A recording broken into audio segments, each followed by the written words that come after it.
Yot! What's up sa inyo mga man? Andito na naman tayo sa another episode ng ating Goodwids TV.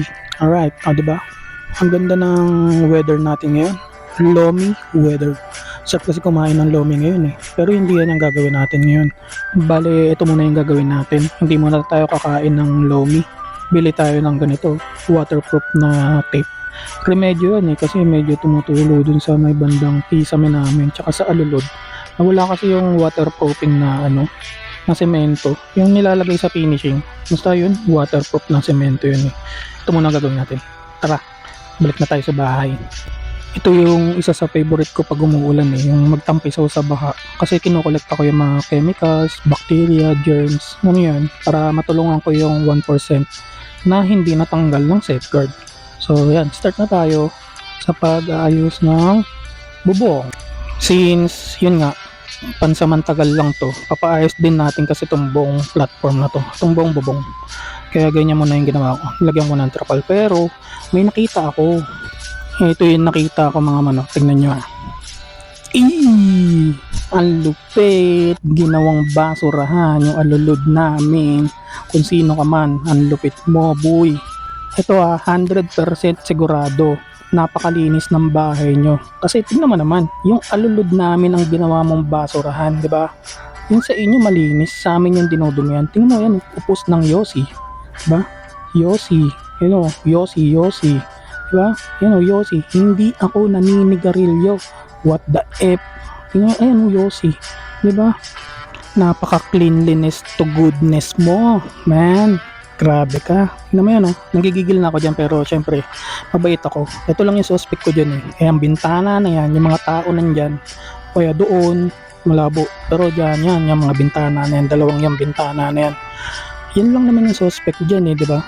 Ayan diba? Laki ng trash can mo, man. Grabe ka. Pero syempre dahil mabait ako, lilinisin ko yan para sa'yo. Kasi nakakahiya naman eh. Kasi mabait akong kapitbahay, kaya sige palalampasin kita. Pero actually pangatlo na ata ito eh. Yung mga nakaraan puro upos lang ng Yossi. Ngayon nag-improve ka na tolls. May may supot ka na ng basura. Stig, hanga ako sa'yo. Pinapabilib mo ako. Nagpupondo yung tubig dyan sa alulod dahil sa basura na ginawa mo. Tapos yung loob ng bahay namin yung napeperwiso. Puro upos ng Yossi. Wala naman nag-Yossi sa amin. Tignan mo yan Tsaka hindi kami ganun katalino na magtatapon ng Yossi sa bubong. Tingnan mo yan Tapos may panghinto tuli ka pa. Napakalupit mo, men. Stig ka, hinahangaan kita. So, basura check, di ba? Basura check muna bago pumunta ng barangay. Haha, joke lang. Hindi mo na tayo magpaparangay. Check muna natin yung mga kababuyan mo. Tingnan mo.